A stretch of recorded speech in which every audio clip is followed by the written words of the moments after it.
Bismillahirrahmanirrahim. Assalamualaikum warahmatullahi wabarakatuh. Waalaikumsalam warahmatullahi wabarakatuh. Alhamdulillahi wahdah sadaqa wa'adah wa nasara 'abdah.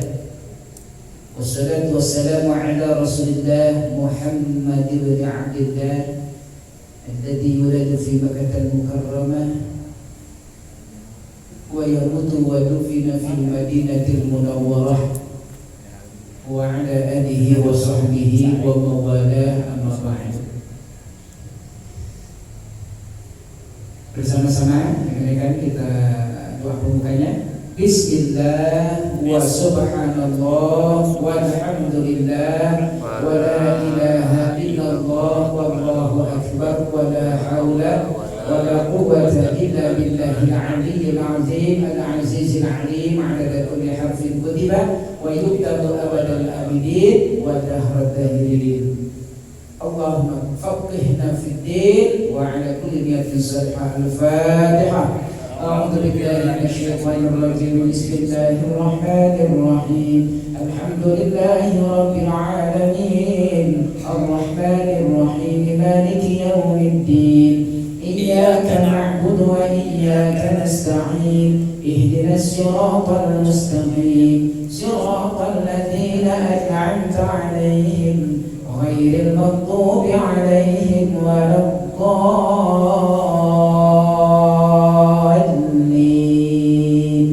Amin. Rekan-rekan jemaah terbiah malam yang dimuliakan Allah Subhanahu wa taala, rahimakumullah. Alhamdulillah, segala puji dan syukur kita panjatkan kehadirat Allah Subhanahu wa taala yang telah mentakdirkan kebersamaan kita di malam hari ini untuk melanjutkan agenda kajian rutin kita setelah di pekan yang lalu bersamaan dengan agenda pencoblosan. Jadi libur ya, libur pada libur. Nah, sekarang kita bisa kembali lagi dan kemungkinan ini Rabu terakhir menjelang Ramadan bagi saya ya. Menjelang Ramadan kan sekarang sudah di penghujung dari bulan Sya'ban. Ada Rabu depan Kamis gitu kan, masih ada kajian yang Al-Quran mungkin ya, kalau masih mungkin kan. Kita akan kembali melanjutkan kajian yang tersimpan di pertemuan sebelumnya, masih berkaitan dengan zakat. Jadi kita di zakat berkaitan dengan kitab zakat. Mudah-mudahan bersama kita di malam hari ini senantiasa membukakan pintu ilmu, pintu rahmat, pintu keberkahan, pintu kebaikan buat kita semuanya, dan kita termasuk yang difaqihkan dalam urusan agama. Amin ya rabbal alamin. Doa faqih agama itu salah satu doa yang dipanjatkan Nabi untuk salah seorang sahabat yang satu masih kecil, namanya Ibnu Abbas. Ibnu Abbas ini salah satu sahabat yang secara khusus didoakan oleh Rasulullah ya, agar difaqihkan dalam agama. Allahumma faqihhu fid din wa 'allimhu ta'wil. Ya Allah, faqihkan dia, pahamkan dia, perdalamkan dia. Ibnu Abbas waktu itu adalah Rasulullah dalam urusan agama, dan ajarkan dia, jadikan dia tahu dalam mentafsir Al-Quran.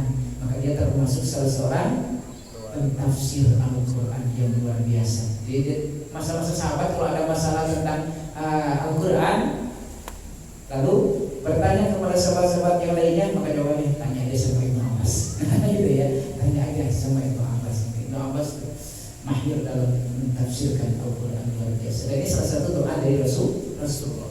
Dan itu faqih. Nah, kan dulu Rasul bilangnya Allahumma faqihhu fid din. Nah, kita sekarang Allahumma faqihna fid din. Kan itu ya. Kalau nanti mendoakan anak-anaknya, tuh sebutkan Allahumma faqih siapa fid din. Kalau anaknya banyak lebih dari 3 ke atas, boleh kita bilang Allahumma faqihhum Faqihhum, ya Allah faqihkan mereka dalam hati anak-anak saya, fiddin, dalam urusan agama. Karena orang yang difaqihkan dalam urusan agama dipastikan, kata Nabi, yuridillah bihi khairan, adalah orang yang dikehendaki baik oleh Allah Subhanahu wa taala. Dan kita termasuk ya di dalam kalimat kita atau ungkapan. Salawat dan salam atas baginda Rasulullah Muhammad sallallahu alaihi wasallam, keluarga sahabatnya serta para pengikut sunnah. Hadirin rekan-rekan jemaah yang dimuliakan Allah Subhanahu wa taala, di pertemuan sebelumnya kita baru membahas sampai dengan 5 bagian dalam kitab takrib. Ya, khusus kajian kita dalam kitab takrib. Nanti dalam kitab yang lain ada perbedaan beberapa bagian. Ini khusus dari kitab takrib. Ya, syarahnya di dalamnya ada Fathul Qayyim.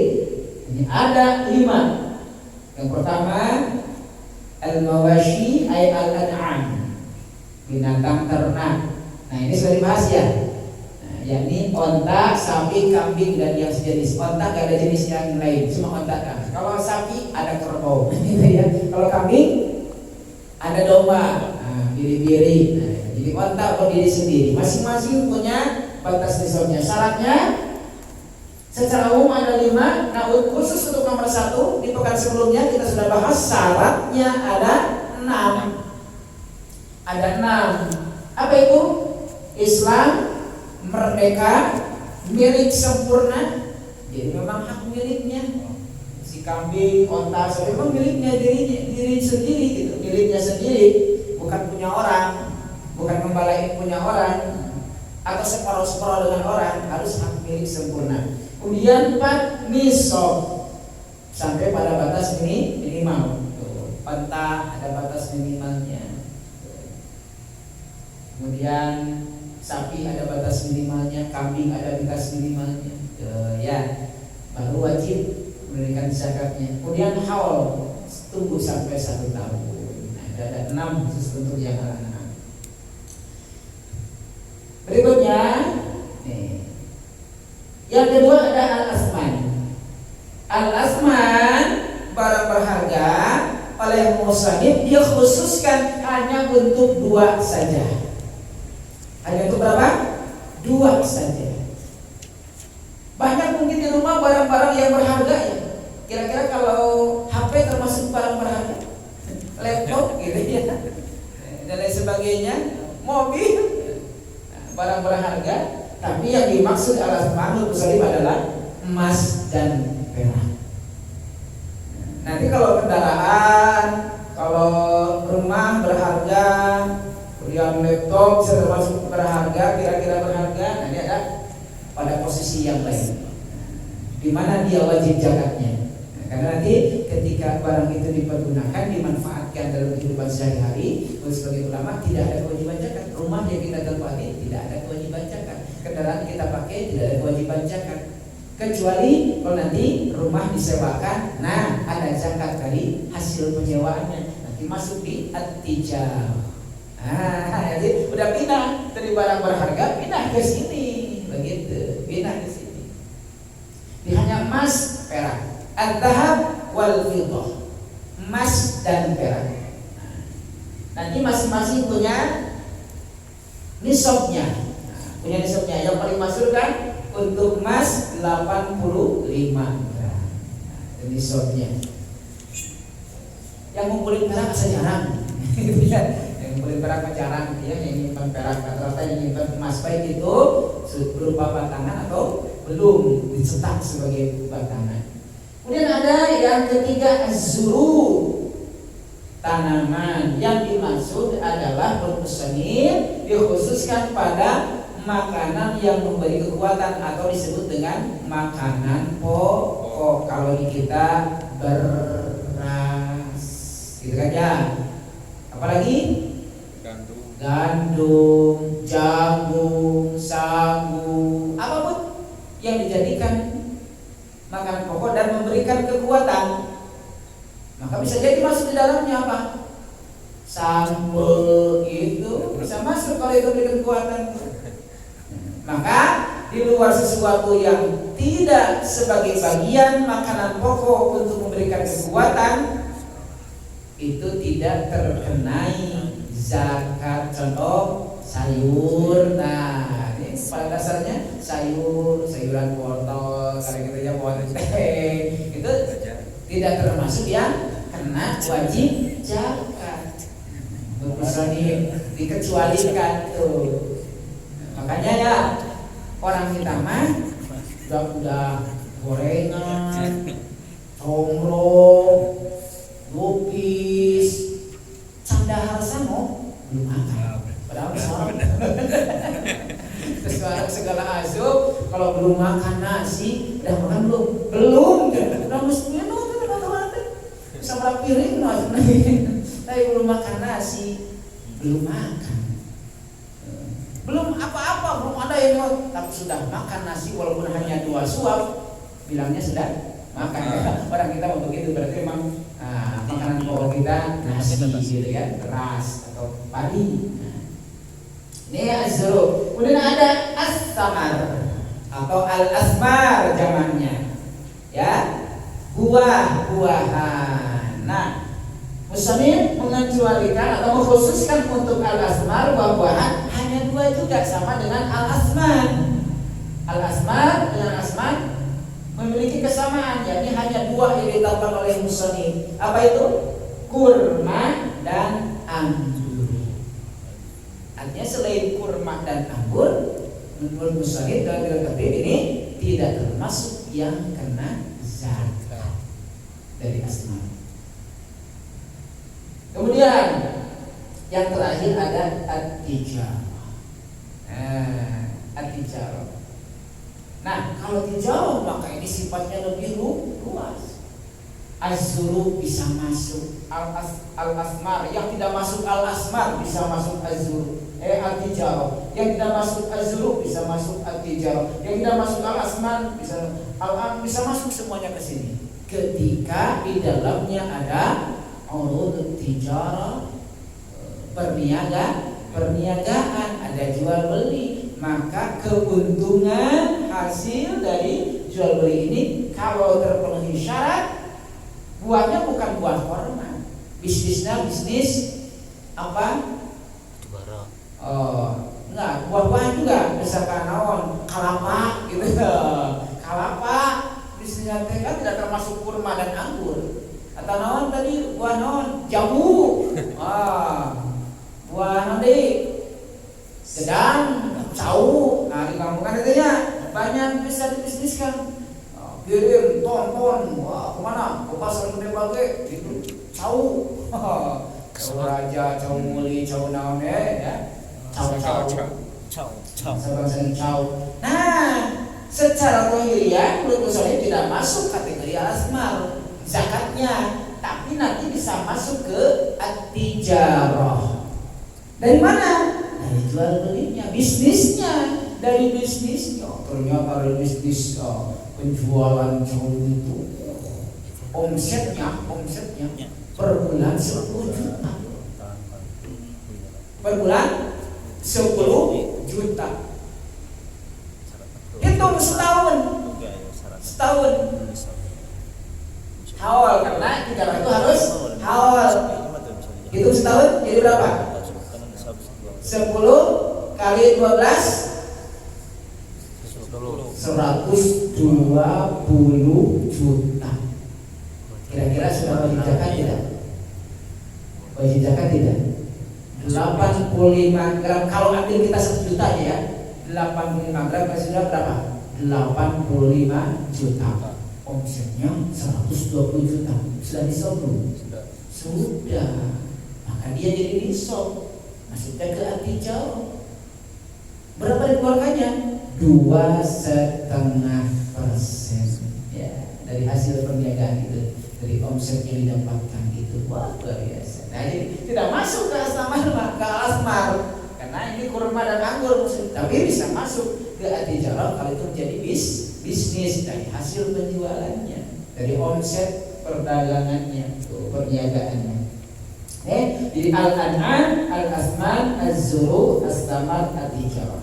Masing-masing punya bagian-bagiannya. Untuk al-an'am dikhususkan pada onta, sapi dan sejenisnya, kambing dan sejenisnya. Untuk al-asman ada apa? Emas dan perak. Untuk az-zuru makanan pokok yang memberikan tenaga kekuatan. Kemudian al-asman atau samar ada kurma dan anggur. Di sebagian kajian ditambahkan dengan sebutan anggur kering. Kemudian ada yang terakhir yang kelima at-tijarah, ini perniagaan, perdagangan, jual beli. Termasuk yang tidak ada di sini ya, yang sudah kita sampaikan sebelumnya, ada zakat profesi. Memang ini baru dalam kitab-kitab Salam Suri, kitab ini, kajian di ulama terdahulu tidak ditemukan zakat profesi. Yang infonya katanya nih infonya bahwa yang gajinya di bawah 8 juta itu termasuk fakir miskin, kata Menteri Dalam Negeri. PNS. Orang yang paling miskin mah. Orang fakir banget. 8 kali 12 10 80 juta. 2 kali 8 16 80 genep. Harusnya mah sudah nisab, tapi bukan mustahil dong. Muzaki. Mulna di bawah 8 juta teh hasilnya 1 juta. Mereka tahu sudah makan gede tuh, batas awannya terlalu besar ya. Terlalu besar. Itu teh kalau ngambil yang 1 juta mas. Standar mas itu yang paling bagus itu 24 karat, yang paling bagus di angka 940-an. Ya, 950 ribuan. Tidak sampai 1 juta, itu yang paling bagus katanya saat ini. Walaupun ada mungkin yang sebut ya. Standarnya ya di harga 700, 800 ya, kayak 23 karat. Jadi andainya kalau 8 juta itu sudah nisab itu sebenarnya. Kalau di setahun dihitung itu sudah muzaki ya, bukan mustahil, muzaki. Nah, profesi penghitungannya adalah penghitungan tijarah. Sementara nisabnya adalah nisab al-asman. Nah, ya, penghitungannya tijarah, niaga, jasa, jual beli, tenaga, jual beli, kemampuan profesi, kan itu ya. Jual beli jasa, saya punya kemampuan, Anda punya biaya membeli jasa dan sebagainya. Ini tijarah. Ambil dari sini. Nisabnya seharga emas. Jadi tijarah ini dinisabkan dengan emas. Al-an'am. Nah, sekarang masuk ke syarat umum. Yang pertama Islam.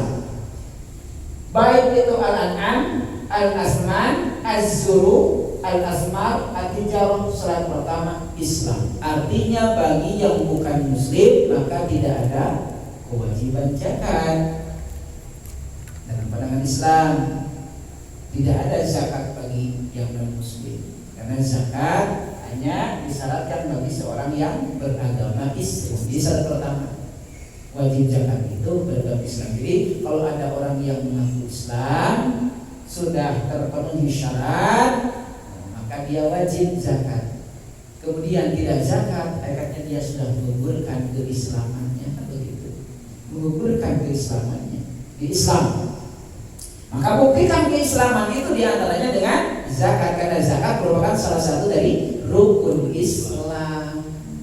Rukun Islam 1 syahadat, 2 sholat, 3 zakat, 4 puasa, 5 naik haji bagi yang mampu. Yang kedua merdeka, bukan hamba sahaya, dan kita semuanya saat ini sudah dalam keadaan merdeka karena sudah tidak ada lagi hamba sahaya itu. Penghambaan hamba sahaya yang disebutkan dalam kitab seperti yang terjadi pada Rasulullah sudah dihapus dengan kedatangan Islam. Sudah dimerdekakan, kita sudah merdeka semuanya, bukan merdeka agama ya. Bukan merdeka apa? Negara, merdeka 17 Agustus bukan gitu. Merdeka dari perbudakan, karena dulu masih ada permusuhan gitu, yakni dijual belikan. Berapa itu Pak? 20 real weh. Indonesia. Nah, semua perbudakan ya.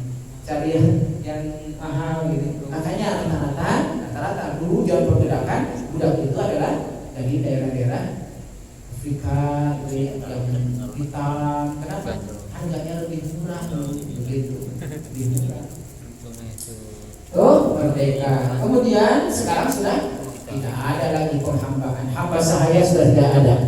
Nah, yang ketiga ada milik sempurna. Al-An'am punya sendiri, Al-Asman punya sendiri. Di rumah itu banyak emas sampai wah, emas sukul. Ternyata emas Jawa. Bukan emas. Hebat, semenjak Jakarta ini paling murah tempat titipan. Dia mah gak wajib zakat. Siapa yang wajib zakat? Yang punya. Kalau dia sudah nisab, haul, wajib zakat. Dia yang titipan cuma menyimpan doang, keamanan untuk menjaga tidak kena, tidak wajib mengeluarkan zakat. Ya udah bukan punyanya gitu ya. Ini milik sempurna. Azuru begitu pun ya. Sawah penghasilan banyak. Ini batur mah sawah apa? Yang bulan sudah tenangnya. Gitu. Jadi sawah seseorang dikerjakan oleh seorang lain tentunya. Di tengah berarti ditengahkeun. Ditengahkeun. Jadi punya sawah tetap terus. Ada yang mau ngurus. Ditengahkeun kasih si B menengahkeun sawah kasih A. Nah, ada diurus ke sawah teh. Menang kasih B ke merek gitu. Kadang selesai merek, kadang tara. Tergantung kesepakatan. Ada kembali. Namanya ditengahkeun. Tuh. Kalau bukan milik sempurna, maka tidak ada. Al-Asmar sama ya. Kebun punya orang, gitu kan ya. Tanaman punya orang, cuma ngurus doang, tidak kena wajib zakat. Atau separuh kita yang ngurusnya orang yang modalnya, kita tidak kena, karena harus milik sempurna. Dan arti jaroh demikian, bukan penjaganya, bukan pengelolanya, gitu ya, tapi pemiliknya. Ada toko, omsetnya puluhan juta dalam sebulan, punya orang, cuma mengelola saja, tidak kena zakat. Yang kena zakat yang punya, begitu ya. Jadi tidak milik sempurna. Betul-betul semua yang dimiliki adalah milik sempurna bagi seseorang, maka dia kena wajib zakat. Kemudian yang keempat ada nisab. Apa nisab? Batas minimal. Nisab itu batas minimal.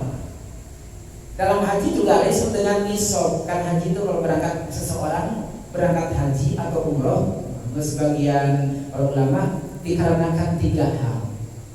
Yang pertama nisab, yang kedua nasab, yang ketiga nasib. Jadi seorang itu kemungkinan bisa berangkat haji atau umroh karena 3 hal. Yang pertama nisab, yang kedua nasab, yang ketiga nasib. Nisab karena memang dia mampu, punya biayanya sendiri. Nah, sempurna, milik sempurna. Ya, punya buat ongkosnya dan sebagainya, kategori yang betul-betul masyarakat atas dirinya sendiri, mampu atas dirinya sendiri. Walaupun tadi ya ada yang punya hartanya, tapi kalau Allah belum menentukan, mentakdirkan, tidak berangkat. Yang kedua nasab, ada garis keturunan. Bisa jadi anak diberangkatkan sama orang tuanya, orang tua diberangkatkan sama anaknya. Tuh, itu nasab. Dan katanya sebagian para ulama, kalau di antara satu garis keturunan ada yang sudah berangkat haji, maka kemungkinan besar garis keturunan ke bawahnya lebih besar peluangnya bisa berangkat haji atau umroh. Ini karena nasab. Sebab apa? Sebab ketika seseorang sudah berangkat ke sana, ada di antara doa-doa yang dibacakan ketika toa, beres toa, ketika wadah, itu panggilan khusus untuk keluarga, panggilan khusus menguatkan panggilannya Nabi Ibrahim alaihissalam. Maka lebih kuat, lebih besar peluangnya yang sudah ada di antara garis keturunan sudah berangkat haji, kemungkinan nanti atau umroh gitu ya, ada kemungkinan besar di antara keluarganya garis keturunannya akan mudah, akan lebih cepat, lebih besar peluangnya untuk bisa berangkat haji dan umroh. Kan berarti yang tidak ada garis keturunan tidak bisa. Nah, kan itu mah hak bagi Allah yang maha memanggil begitu ya, yang maha memanggil. Nisab itu batas minimal. Ada nasib, jadi ada nasib nisab, nasab, nasib mah tak mah disebutkan mampu dan tuh bukan naon nasab can aya haji keluarga orang haji ke umroh kan cara haji ke umroh tapi geningan yang bekerja nih yang berangkat dari Tripoli yang saya berangkat kemarin ada satu jamaah itu sebagai pekerja ulang bingung kayaknya beneran apa enggak? Kenapa? Dia buruh pekerja. Siapa yang berangkatin? Bosnya. Diberangkatin, dibiayain sama bosnya. Mudah-mudahan ya diberangkatin sama bosnya. Amin ya rabbal alamin. Nggak apa-apa lu doa mah aminkan saja. Guys, atas beres perlu lagi amin. Atas beres amin. Itu aminkan saja. Banyak itu kejadian begitu. Ya, itu namanya nasib. Nasib kalau sudah nasib Pak, Allah banyak cara. Ya, punya banyak cara. Kalau sudah nasib, tidak harus nisab dan nasab. Nasib berangkat tanpa punya biaya bisa berangkat, tanpa ada garis keturunan yang sudah berangkat lagi bisa berangkat. Kalau sudah nasib, Allah yang menentukan itu.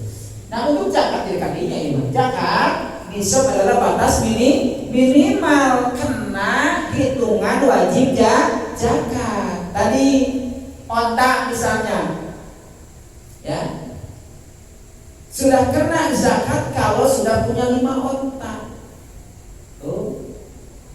Kena zakat tuh kalau sudah 5. Nanti ada bab khusus nisab. Nah ya, nanti ada bab khusus nisab al-an'am. Di dalamnya ada onta, sapi, kambing. Ada khusus yang kita bahas nisab-nisabnya. Jadi kalau 5 onta berapa? Tuh. Kalau sapi nisabnya berapa? Setelah nisab berapa zakatnya? Apakah dari sapi atau dari kambing? Nah, nanti ada kambing dulu.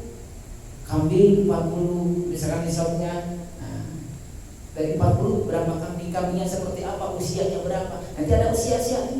Oh, kalau 5 ini usianya segini. Kambingnya nanti kalau sudah 2 kali lipat usianya naik 1 tahun, 2 tahun. Nanti ada istilah-istilahnya, ada zada'ah dan lain sebagainya. Insyaallah kita sampai ke sana. Walaupun bukan pengembala namanya.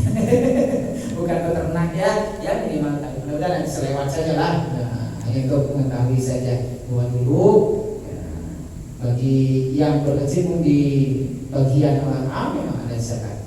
Nah, kita malah lebih cenderung nanti di sini ya di zakat profesi kemungkinan besar dari kita.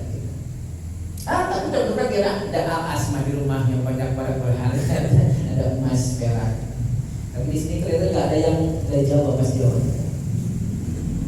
Ini batas minimal.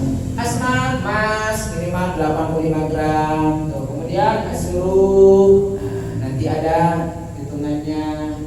Kemudian al-asma juga ada hitungan berapa kilogram. Nah, ada 5 wasak secara umum. Ya, kita sampaikan ya. Asuru al-asma ini 5 wasak. Jadi ada 1 wasak itu berapa? Nah itu ya 5 wasak, khamsu wasak, 5 wasak. Nah, arti cara ini dihitung sama dengan asman. diperkirakan ya, omsetnya seharga 85 gram itu batas nisab. 85 gram. Jadi kalau kali 1 juta berarti 85 juta. Dalam berapa? Dalam setahun, bukan sebulan. Berarti kira-kira kalau sebulannya berapa? Sekitar 7 jutaan. Sekitar 7 juta per bulannya. Itu bisa sampai nisab tuh dalam setahun kalau dihitung. Kalau coba 7 kali 10 70. 7 kali 2 14, 84 juta. Nah, itu nisab karena Mas tadi 950 ribu 1 gramnya. Jadi sudah nisab tuh kalau 7 juta. Ini kayaknya udah di atas nisab semuanya. Amin. Amin ya. Kalau sudah nisab, maka ada yang kelima, haul. Haul, apa itu haul? Haul 1 tahun. Pertemuan 1 tahun itu namanya haul. Haul, haul atau haul.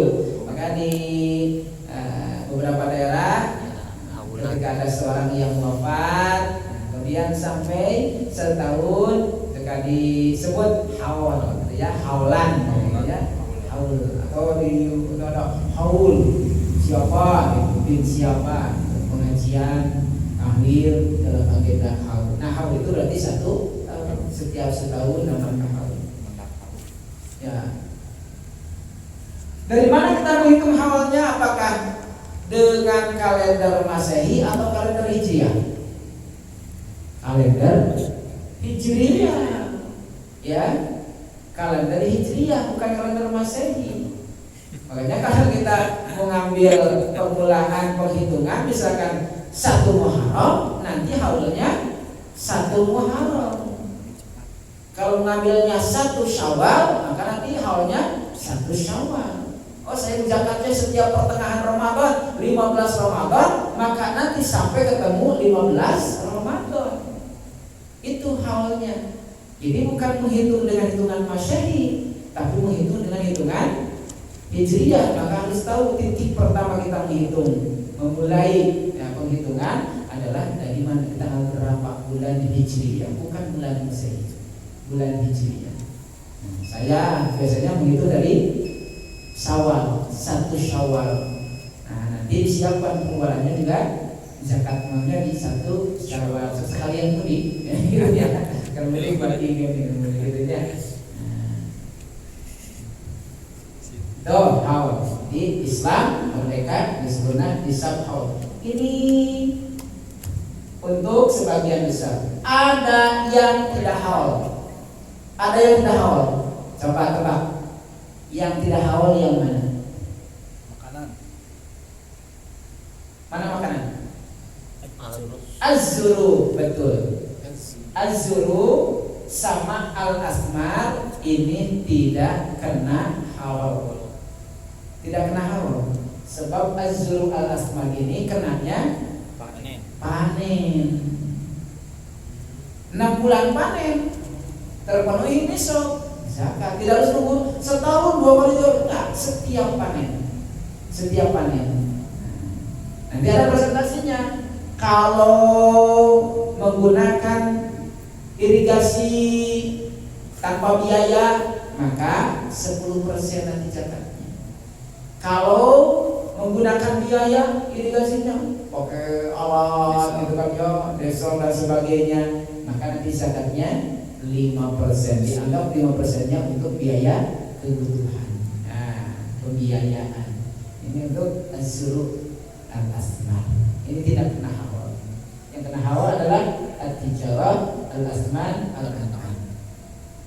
Nah, at-tijarah kalau berupa sesuatu yang sudah bisa diperhitungkan oleh para ulama kontemporer, ya, ulama khalaf, kalau sudah bisa diperhitungkan dan stabil, contoh profesi, gaji per bulannya sudah bisa diperhitungkan, ya, sebulan segini, 2 bulan segini, setahun segini, dihitung setahun. Nah, contoh saya kasih soal ke anak-anak.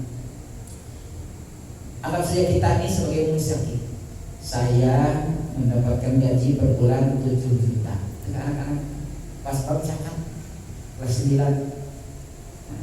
Emas, harga emas 949.000 per gram. Nisab 85 gram. Ya. Per tahun gitu. Nah, sekarang itu berapa harga emas ya, keseluruhan 85 kali harga emas berapa? Tuh. Kemudian apakah 7 juta sudah nisab atau belum? Pertanyaannya begitu. Baru berapa dikeluarkan zakat dalam setahun? Berarti itu setahun kalau sudah nisab. Dan berapa dikeluarkan zakat jika dikeluarkan per bulan? Nah, kan sudah bisa dihitung. Ternyata, Mak, 7 juta itu kurang lebih 84 juta. Kalau nisabnya berapa? Misalkan 80 juta 400 sekian. 80 juta 400 sekian. Ini gaji 84 juta. Nisab kenapa? Lebih dari batas minimal. Ya, dari 80 sama 84. Lebih gede 84 dan sudah lewat batas nisab. Kalau sudah lewat batas nisab dalam setahun dihitung, maka boleh nggak dikeluarkan per bulan? Saya bilang kalau boleh. Kenapa? Sudah pasti. Sudah dihitung sebulannya. Padahal kalau jual beli kadang-kadang ada yang banyak pembelian, kadang-kadang tekor, gitu ya. Nah, termasuk juga al-asman gitu, al-an'am, bisa gitu. Sama nanti ada kadang-kadang tekor, gitu. Tidak bisa per bulan, harus nunggu setahun kecuali yang profesi bisa per bulan dikeluarkan. Oh, saya sudah 7 juta nih per bulan, sudah bisa berat. Biar nanti nggak berat setahun udah kumpulkan, wah ternyata gede, gitu ya. Dan bahan gede kuningan pakai melinawan gitu ya. Nah, dikeluarkan per bulan nggak berasa dikeluarkan per bulan. Itu ada yang memberikan sebagai ulama karena sudah terhitung dalam setahun. Sudah terhitung. Tidak harus nunggu setahun baru dikeluarkan. Tadi itu pakai saya bilang nanti 200 setahun.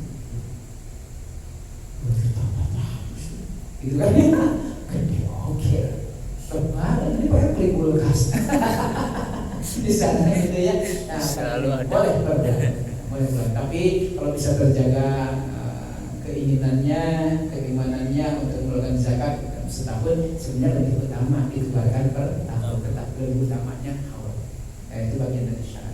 Allah wa'ala bishawab. Mudah ada manfaat dari kajian malam hari ini. Insyaallah nanti di pertemuan yang akan datang kita akan masuk ke nisab masing-masing ini. Nah, nisab kemudian besarannya, nisab dan besaran. Nisabnya berapa, besarannya berapa yang dikeluarkan gitu.